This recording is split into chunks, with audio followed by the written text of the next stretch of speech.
Item 15, which is the draft terms of reference for all committees.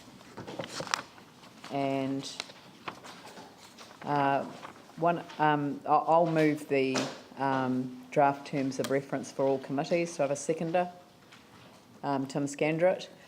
Just one change that we foreshadowed in the previous one is that the land use recovery plan reference comes out of the strategy and planning committee, and for all of them in terms of how they are presented, where I am not the chair, could I be placed at the bottom of the list? Yeah, so I'm certainly a member of each committee as of right under our standing orders, but I think it's appropriate that each of them, when they're listed on the website, show up as the chair and the deputy chair at the head of the reporting. It's a matter of preference from my point of view. I've had notification that the community committee would like to add children and youth, healthy Christchurch, and disability and accessibility and older persons. There was also a request to add regional parks and garden and heritage and sports parks, but can I just speak? Actually, we've agreed that we'd take that out. Yes, and I was just going to say that. And there was also, I think, health under children and youth, disability and accessibility, older persons. Yes, that's right. Healthy Christchurch. Yeah. Was it Healthy Christchurch? Healthy Christchurch is the charter that we signed up to. Yeah. I agree. And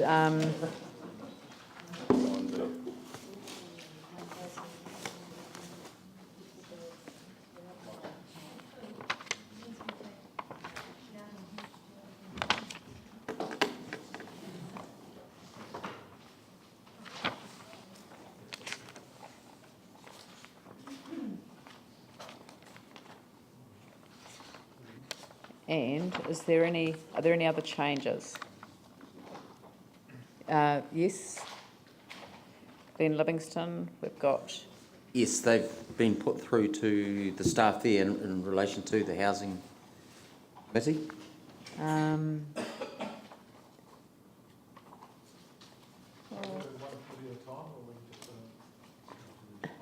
Oh, my apologies. I thought. No, I thought we were doing the lot. Okay. Yeah. With the housing committee, I've provided the secretary with some additions that I had suggested and the housing committee had agreed with. And they were simple, like under the second bullet point where we have developing and maintaining key external relationships in the area of housing with, besides Sarah and CCDU, that's already in there though. Yeah, that's right. Ngāi Tahu would be added, yeah. That's up there. It's up there. Yeah. You put it up there. So that will be Oh, added? no, that's a work plan. But what we're talking about is developing and maintaining relationships with strategic partners. I'm fine for that, but I think it's silly to name Sarah, CCDU and Ngāi Tahu when obviously DHB and all sorts of others would be appropriate to be included. So just developing and maintaining relationships with strategic partners, okay. Or strategic housing partners. That's fine. Yeah. Yeah, it's so inclusive was what I was aiming at. So if it's open, yeah, I can agree with that. I was also under the last bullet point wanting to add in some things just to be specific. So in fact, for clarity for the committee that we don't miss these things. And one was around just emergency housing and housing for vulnerable people. So as a committee, we're clear that in fact that is within our terms of reference and what we would discuss. Absolutely, yeah. I thought it was. Then the other area I thought for clarity we should add, besides youth housing, older persons social housing and housing for people with disabilities. Yeah. So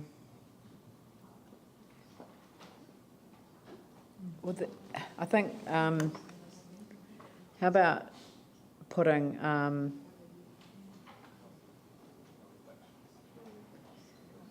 yeah, I would put youth, comma, older persons, and disabled persons housing. That'll cover it, in my view.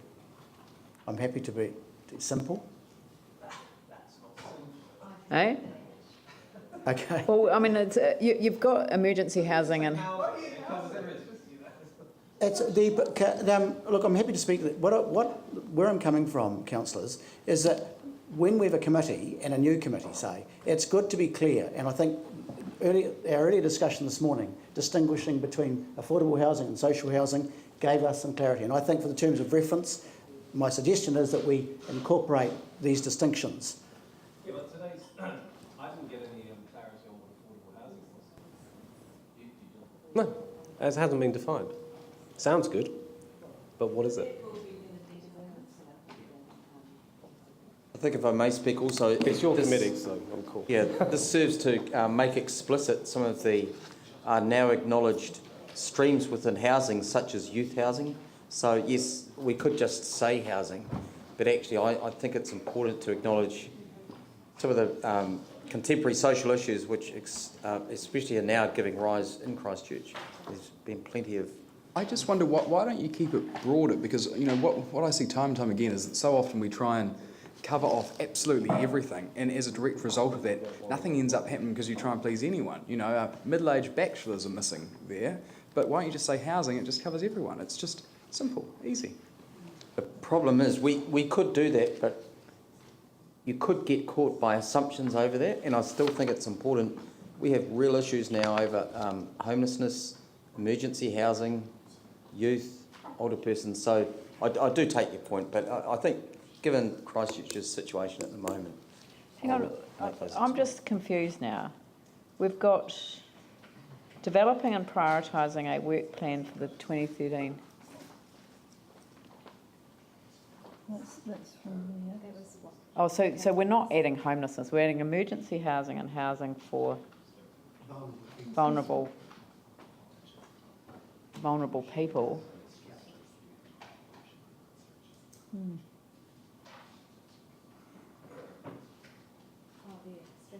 Isn't that what social housing is? Isn't social housing for vulnerability? This was specifically about emergency housing, so... Yeah, Just- I understand writing an emergency housing in that list.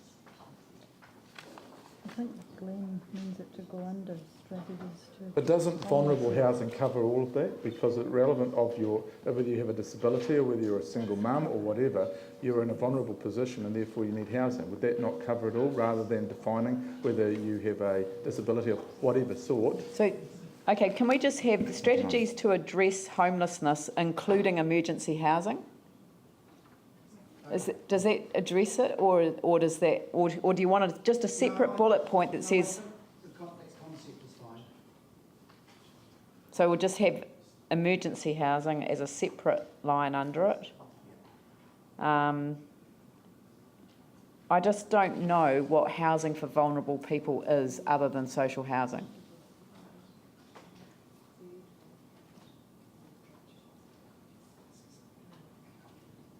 I guess it's a clarification of that, really. And it does relate, I guess, to people who, for example, might have a mental illness and might not be cared for at all by, some of whom won't fit into the traditional mental health rehabilitation programs and have housing that way. Okay, so There are other vulnerable people who social housing would take some care of, or certainly provide accommodation for. okay, so can we have another bullet point under that? So move that housing for. Well, why don't we say housing to address particular vulnerabilities on. Including age, well,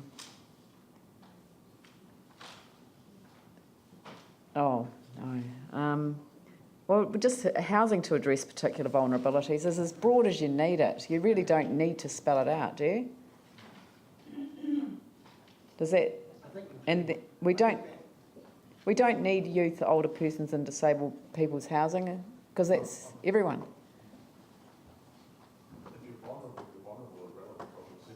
Yeah. Yeah. Okay, so take that line out. And coordination, development.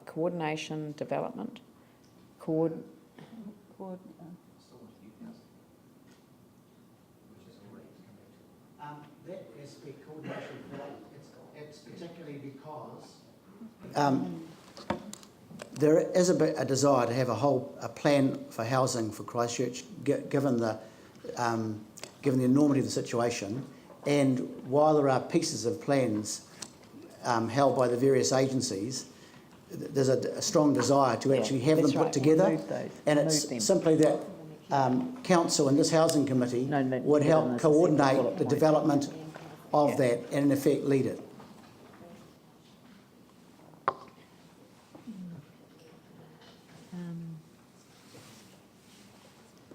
I can't, I just can't see that it's needed. What would stop you under the terms of reference that you've got?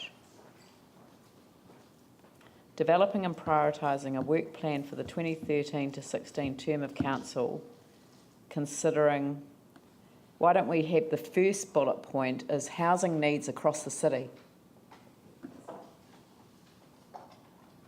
Because you're being asked to develop and prioritise a work plan. Yeah. So considering the first one is housing needs across the city. That then would cover my last point, so Yep. I'm okay with that. So housing needs across the city, social housing repair and rebuild, strategies to address homelessness, emergency housing, housing to address particular vulnerabilities, inner city housing, affordable housing, and do we need youth housing in the context of that as something separate? Earlier on, I was concerned that because they are often overlooked and there's a particular special issue with young people. Okay, that right, they be we'll leave it included. in because sometimes their vulnerability is just simply because of their age. All right. So are there any other changes to any of the other terms of reference, Andrew? Looking at the Earthquake Recovery Committee of the whole, we've got major facilities rebuild and facilities rebuild.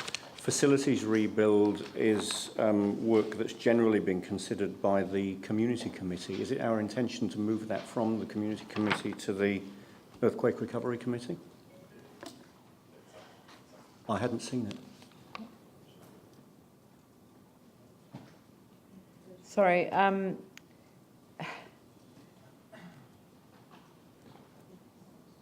part of what I thought that we'd agreed. What did we agree? This is what we agreed.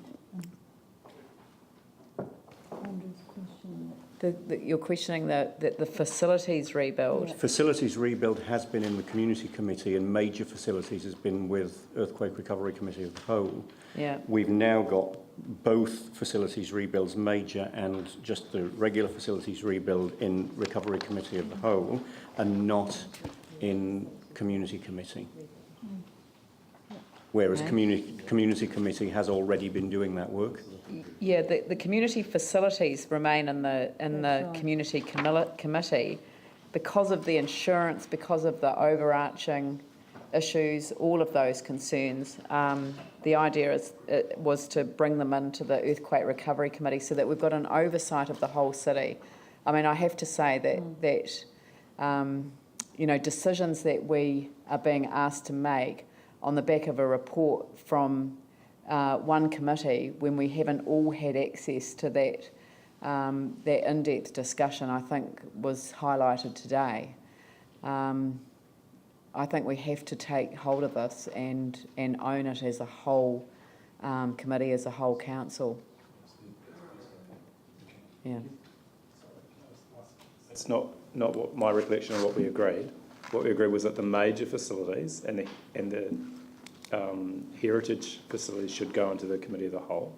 But you can't, if you look at the libraries, for example, you can't. It's really hard to separate out the repair and rebuild of libraries to the library strategy. So, same with the aquatic facilities review.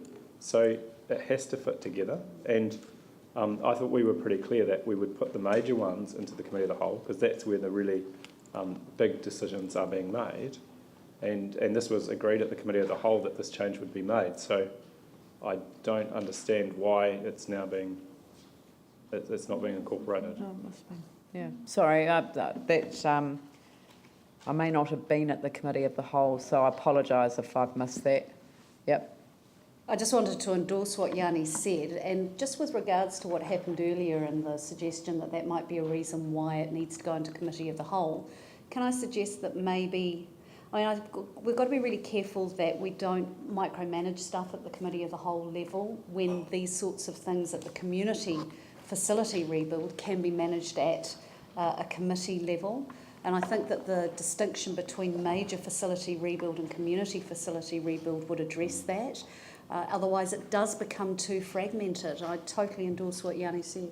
Okay. Well, look, as I say, I wasn't at the committee of the whole, so I missed that conversation. If that was agreed at the committee of the whole, then obviously I am not going to disagree with that. So we'll take facilities rebuild out and put facilities, excluding major facilities rebuild, into the community committee. But I do want to kind of sound a warning. I think that as a council, we have to take much clearer responsibility across the decision making in these areas. Mm-hmm. Communities have had their expectations lifted above what we can afford. We have made decisions which do not make a sense of the integrated whole. For example, a decision in Aranui made in the absence of any consideration of what is going on the Aranui school site, in 2 years' time, within one block of where we're spending a significant amount of money. That I honestly think we have to be taking serious consideration around some of these issues, and some of them are going to be hard decisions, but we have to be out there talking to our communities about what is realistic and not about what are the expectations that have been built up in an environment where people didn't understand the reality that we faced. And I kind of want to put it on the record. The previous organisational head did reassure both central government and the people of Christchurch that our insurance was far more secure than it has turned out to be. We are still working through insurance issues, and we will continue to drive them. And I kind of want to put on record my thanks to Raf Manji for the leadership role that he's shown in terms of governance and driving the settlement of our insurance claim. But there is no question that both central government and the people of Christchurch have not been accurately informed as to the serious risk that we face as a council in terms of that insurance settlement. So people around this table are going to be called upon to make some hard decisions this year, and just because the previous council signed off on a particular project, it doesn't mean that we are, as a council, going to be in a position to undertake that project, and we have to be open and upfront with our communities about it.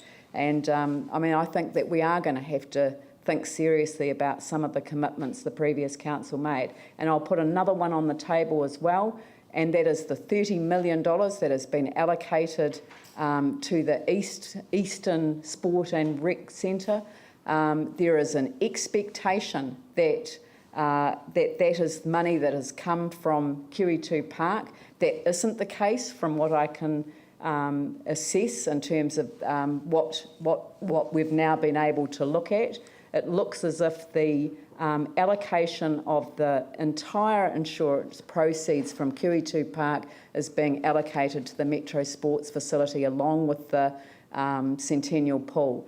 That means that the previous council made an allocation of $30 million from another place, and I haven't yet found where that is, but I'm going to. So all I'm saying is that we have to, as a council, be absolutely crystal clear that this is not going to be an easy year for anyone, because we have to be sensible about our financial situation. Glenn and then If I Yanni. may say, I feel misled over the fact my understanding was quite clear, and although I pushed for the entire insurance because I thought that was reasonable as a replacement for QE2, my understanding actually that the 31 of that 71 was actually from that claim. So I feel Well, somewhat misled I'm only over that. reading what I've had put in front of me. And I'm not. And I shall make the point that. that QE2 was a Metro facility that was located in the Burwood-Pegasus ward. Yanni.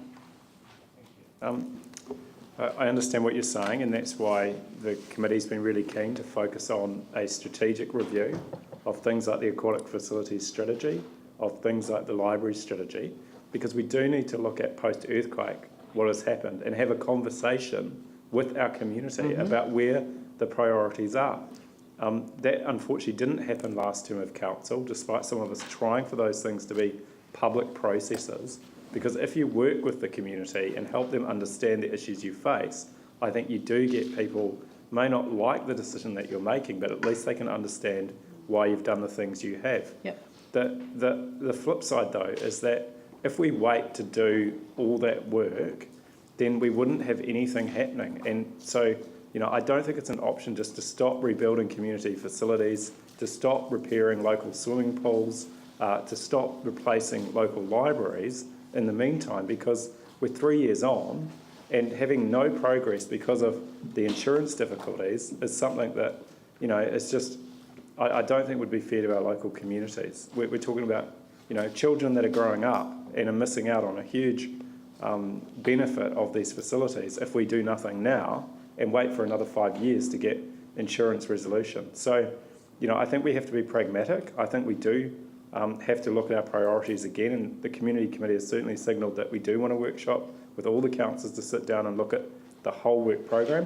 It has been driven to a large extent around two things. One is the top 30 that was prioritised with community boards last term, and the ability to get agreement with our insurer over the quantum of damage that they will pay.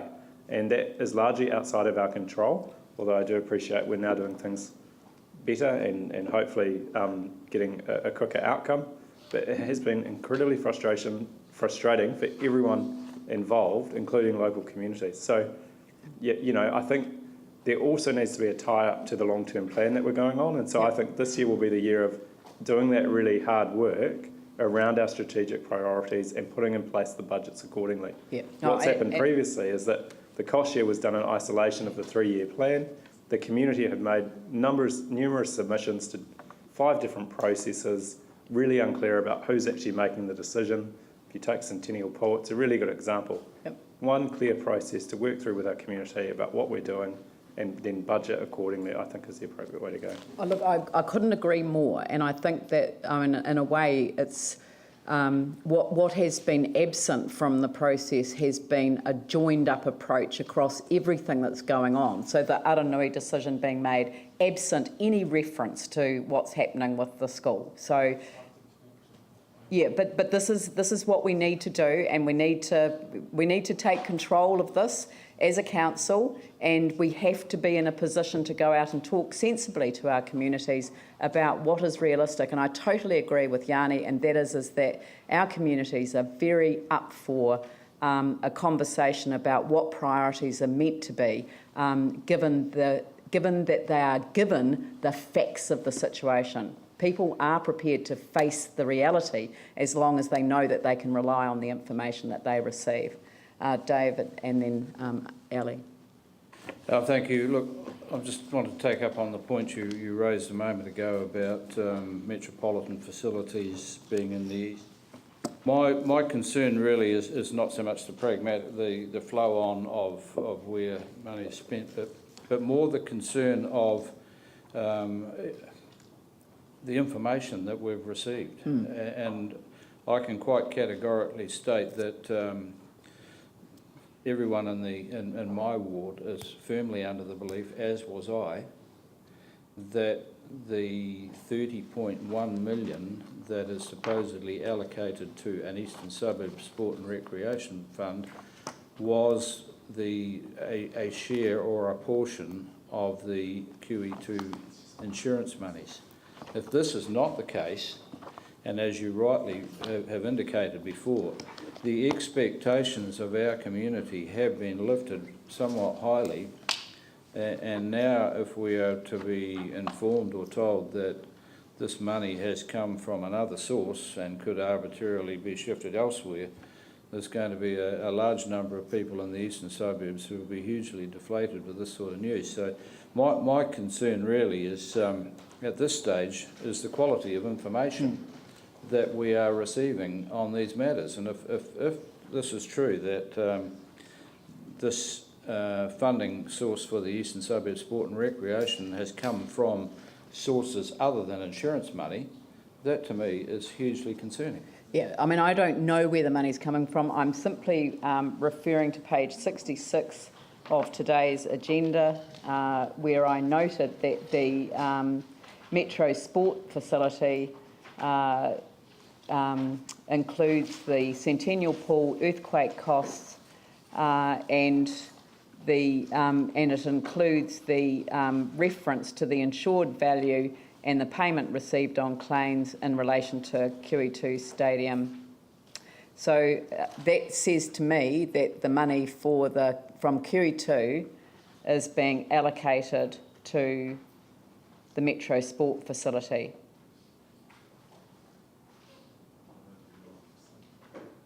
I mean, is that correct? Yeah, it is correct.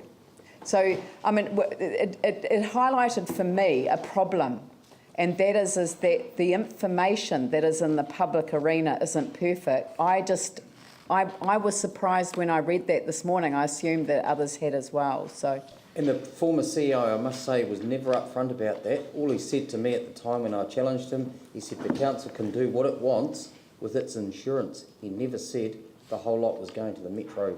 yeah, but it's in terms of the reality that we face. I think that what I'm trying to put on the table is that we do need to have oversight. There is no question that there is a need for a sport, swimming facility, sport recs facility in the east, in the Burwood Pegasus ward. But the fact that they lost their metro facility that was located there doesn't obviate the reality that Hagley Ferrymead needs something as well. And that because there was a prior need in Hagley Ferrymead, the creation of a new need in Burwood Pegasus doesn't take away the need that exists in that ward. And I don't think we should lose sight of that. Diane? Sorry, I need to correct something. I walked in the door to hear you say that QE2 was going to the Metro Sports, but the bit I didn't hear because I was outside the door was that the Centennial Pool is the Centennial Pool money in the plan is always going towards a pool in the east. I noticed that says it's going to Metro Sport. It does in the report, in the Finance Committee report on page 66. Under the way the plan was put together, and Councillor East is right, the money, it was you, the money can go wherever you like, but in the plan it was always intended to go against the pool in the east. The Centennial Pool or QE2? Yes, Centennial Pool. But there's a big difference between Centennial Pool and QE2. QE2 was going to the Metro Sport. Centennial Pool was always going to the pool in the east. But the pool in the east, the allocation that people believe has been made is over $30 million. No, it isn't. I have a clear understanding that just under half that amount from QE2 was going to the east, and that the rest, plus the civic amount was going to the metro facility. Okay, well, look, can we ask for a report on this particular matter for the Earthquake Committee next week? Yes. Well, let's find out the facts and we'll deal with it then. But in essence, it's all the same amount, and if it's applied to one or the other, there will be a difference somewhere. But yes, I'll come back to you with the full Okay, amount. thank you. Alec? Actually, Diane, just because I've got a question for you too, just for clarification, again on page 66, and this is something I've seen in some of the community facilities information about the insurance claims and the position of them at the moment. Can you just explain for me, when you've got an insured value, and say for the sake of argument it's 6.3 I'm looking at here. Ellie, look, I'm really sorry, but sorry. I was trying to deal with one subject. Okay. We're well past that. Okay. But we're going to ask for a full report on the And if you email me, I will be happy to answer that question. sorry, I kind of sidetracked because I do worry about what I'm seeing happening, which is people's expectations are very high, and I'm worried that we need a good process for open communication with our communities. Can I just go briefly back to the terms of reference? Yep. The Environmental Committee, just one short change, that above the heading roads and footpaths, we just simply insert the word transport, and that's just for clarity around the rest of it. That the committee have agreed with that. Sorry, which one? So it'll be on page 279 for Environmental Committee, and instead of the heading being roads and footpaths, that term roads and footpaths, that be included, but there'll be an overall heading above that, transport. And the committee... yes. The committee have agreed with that. Yep. It's just for clarification. Yep. All right, any other changes to the... It's just a very slight one. The bracket needs to go after facilities so that it reads community facilities rebuild. So the brackets is excluding. Oh, yes, excluding major facilities. And if I could just, because I just was taking advantage of Diane being there, that wasn't what I wanted to ask. Just with regards to adding that there, I just want to reiterate how important it is that Can you put that the brackets is around in there. excluding major facilities? Because from going through the information on the community facilities insurance at the moment, it is increasingly clear that a huge amount of money is held up in the negotiations on those. And I don't think that we can underestimate the huge frustration and delay on the insurance situation when it comes to the facilities. And as a result, we're having to look at the figures that we're dealing with. We're having to tell the communities that they can't have what they expect when a building appears to be insured for that sort of money. And after the news on insurance this week, I just think it's absolutely appalling that the insurance companies are still dragging their feet. Yeah, I think Ref. Okay, briefly, in terms of the insurance, we are getting to the end of the process. And when I say the end of the process, I mean we're into that stage where we are starting to look at a final settlement of some sort. At the end, we are ultimately going to get a sum of money, which then is going to be up to us to allocate. So I think what people need to do is realise that not everything is going to be funded. That's the reality. And we have to start thinking about, well, what are the priorities to spend that money on? So we will, in a way, I mean, I'm not saying we're starting back at the beginning, but the fact is we're not going to have as much money as we thought we would have. And I think when I look at all the commitments that have been made, they were very optimistic, to say the least. So everyone really needs to start, as Leanne said, thinking about what are the most important things to be built and when they need to be built. That's really what it's going to come down to. But we should have good visibility within the next couple of months on where we're going to be. And it doesn't mean that things will never be built. There are things that we're going to have to take a longer term priority. So, and that's why I think communities themselves need to be involved in this conversation. But it is very difficult for us. I mean, one of the things that we've tried to do right from the outset is get a good grip on our financial situation, because I think there was a lack of reality in the last term that we are paying a huge price for. And what I was trying to indicate today is that one of the prices is that people's expectations have been lifted up here based on an honest belief by both central government and the community that our insurance was in a much healthier state than we have discovered it to be. So we all know that we're still waiting for the Kortamenta report. We're still waiting for progress on our claims. I have to say that REF has taken a strong leadership role in terms of the governance that needs to drive behaviours in this field, and he's playing an excellent role. But we're going to have to accept that there's a period of not knowing what that final position is going to be. But in the meantime, I encourage you to think very carefully about what it is your community's saying about priorities, because we are ultimately going to have to come down with a sense of balance about how we develop the most appropriate needed facilities in our community so that people can, get on with their lives and see their communities start to develop. There is not an even spread of damage across the city either.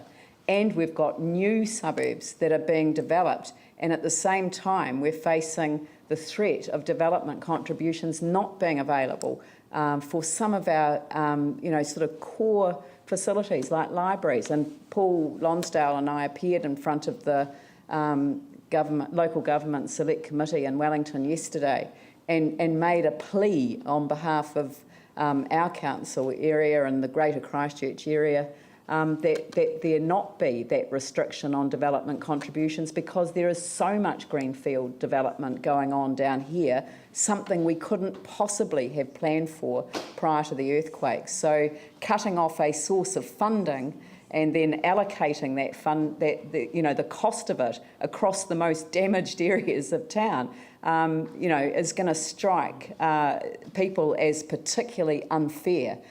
So hopefully the Select Committee will have heard the plea that we made.